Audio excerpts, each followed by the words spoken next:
Shifty and Scholar, the two remaining slaves, cautiously approached Hiro, their eyes filled with distrust. They may have been alive because of Sunny's actions, but they were still wary of Hiro's position as their captor. Hiro, noticing their tension, sighed. "Come closer to the fire," he said. "We need to warm up and decide what to do next." But waiting for a response, Hiro walked toward the fire.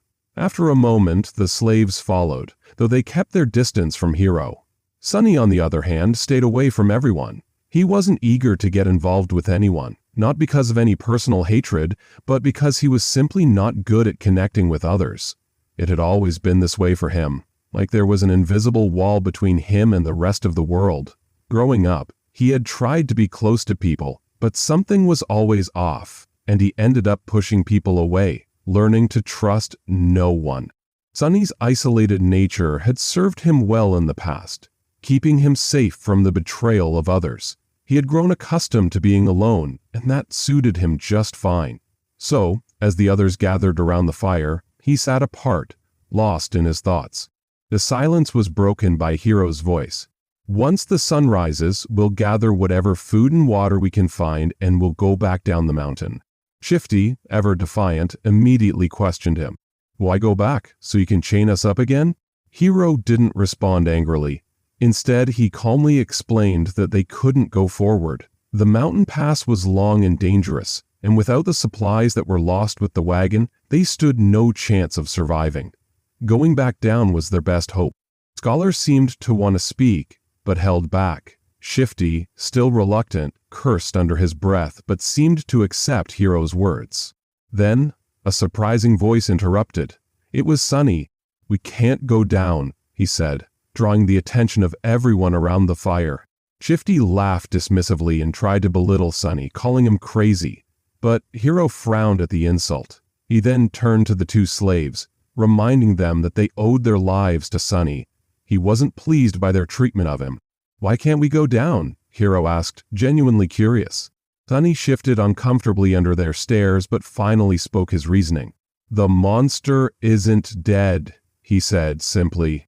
This caught everyone off guard. The battle was far from over, and the danger was still very much alive. The group sat in silence after hearing the unsettling words. "Because the monster isn't dead." Sunny had just shared his thoughts about the tyrant still being alive, and the others were all looking at him, wide-eyed. One of them asked, "Why do you say that?" Sunny's reasoning was simple. He hadn't heard the usual spell congratulating him for killing the monster after it had fallen off the cliff. If it was truly dead, the spell would have confirmed it. But since that didn't happen, it meant the monster was still alive, somewhere down the mountain. And if they went back, they would be walking straight into its path. Hiro, the calmest of the group, thought for a moment and then agreed. "Then we go up and over the mountain pass," he said. "But that's not all." He looked in the direction where the Terran had fallen. "If the monster is still alive, there's a high chance it'll come back and pursue us. That means we need to move fast. We must be ready to leave as soon as the sun rises." Hiro pointed to the bodies scattered around the platform. "We can't rest through the night anymore. We need to gather supplies immediately. I would have liked to give these people a proper burial, but it seems fate has decided otherwise." Hiro stood up and pulled out a sharp knife. The others tensed, but it became clear he wasn't being threatening. He just had a plan. "We need food, water, warm clothes, and firewood," Hiro said. "Let's split up and handle these tasks. I'll gather meat from the oxen carcasses." Scholar, standing near the dark shadows, sighed. "I'll search for firewood," he volunteered. Shifty's eyes sparkled with a different kind of focus. "Then I'll look for warm clothes." Sunny was left with the task of finding water. Hiro looked at him seriously. "Most of our water was on the wagon, but every fallen soldier was carrying a flagon. Gather as many as you can find." Later, Funny was walking in the darkness, his arms weighed down with flagons of water. The cold was biting, but he kept moving. It wasn't long before he stumbled upon another soldier, this one badly hurt but still alive.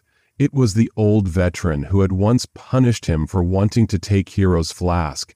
The soldier was struggling, his wounds covering his body, but he was still clinging to life. Sunny knelt beside him, searching for his flagon. The veteran weakly reached for something, and Sunny spotted a broken sword nearby. Curious, he picked it up and asked, "Are you looking for this? Why? Are you trying to die with a weapon in your hand like some Viking?" The veteran didn't answer but looked at Sunny with an intense gaze. Sunny sighed, feeling the weight of the moment.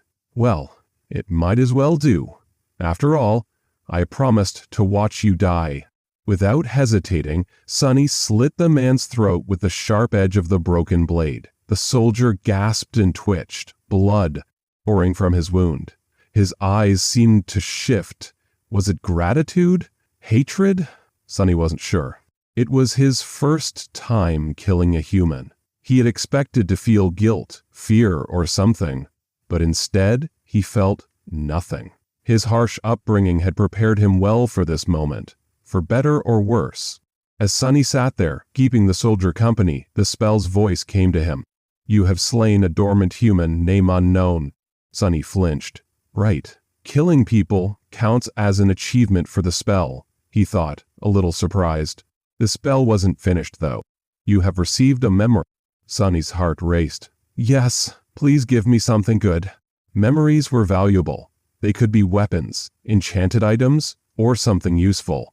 The one he got wasn't from a strong enemy, but it could still be helpful. He hoped it would be a weapon. A sword would be perfect. Received a memory silver bell.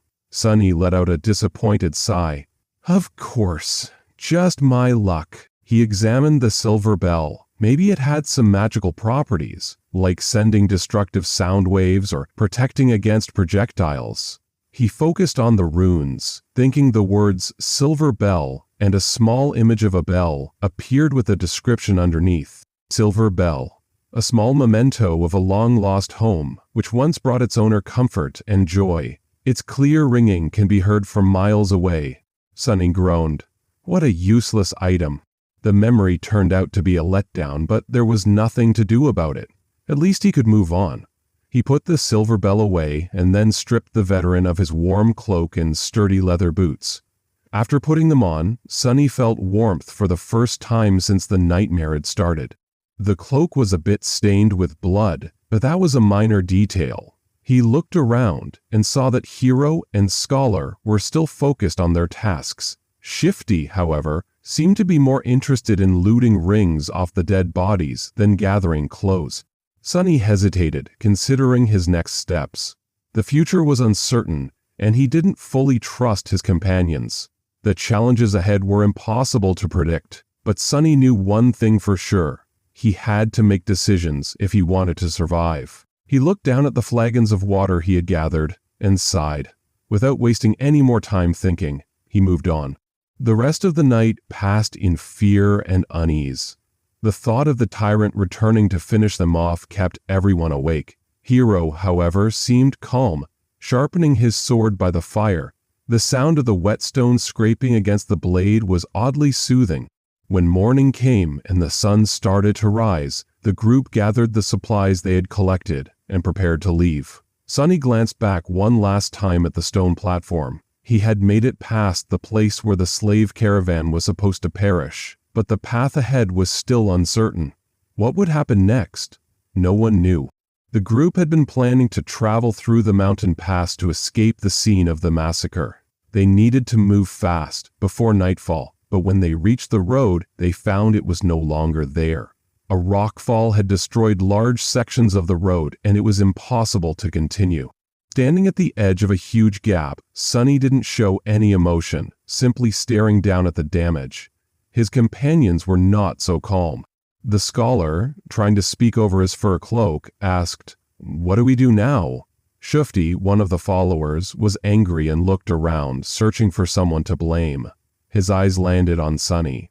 "I'll tell you what we need to do," Shufti said. "Get rid of some dead weight." He then pointed to Sunny. "The boy is too weak. He's slowing us down. He's weird. Doesn't he give you the creeps?" The young soldier frowned at Sunny but didn't respond. Shifty continued, growing louder. "He's been nothing but trouble since we picked him up. Maybe the old man was right. The boy is cursed by the shadow god." Sunny wanted to roll his eyes but stopped himself. It wasn't that he was unlucky because of anything he had done. It was just that this caravan was doomed from the start. Scholar cleared his throat and quickly added, "But I never said that." "Whatever. Shouldn't we get rid of him just in case? He can't go much further anyway," Shifty pressed. Scholar gave Sunny a strange look, and for a moment Sunny felt like he was being judged. However, Scholar shook his head. "Don't be so quick to decide. The boy might still be useful." Hiro, who had been quiet, finally spoke, settling the argument. "We're not leaving anyone behind. And as for how long he can keep going, just worry about yourself." Shifty wasn't happy, but he waved his hand in frustration. "Fine, so what do we do now?" They all looked at the destroyed road, then back up at the broken mountain cliff. After a short silence, Scholar spoke again.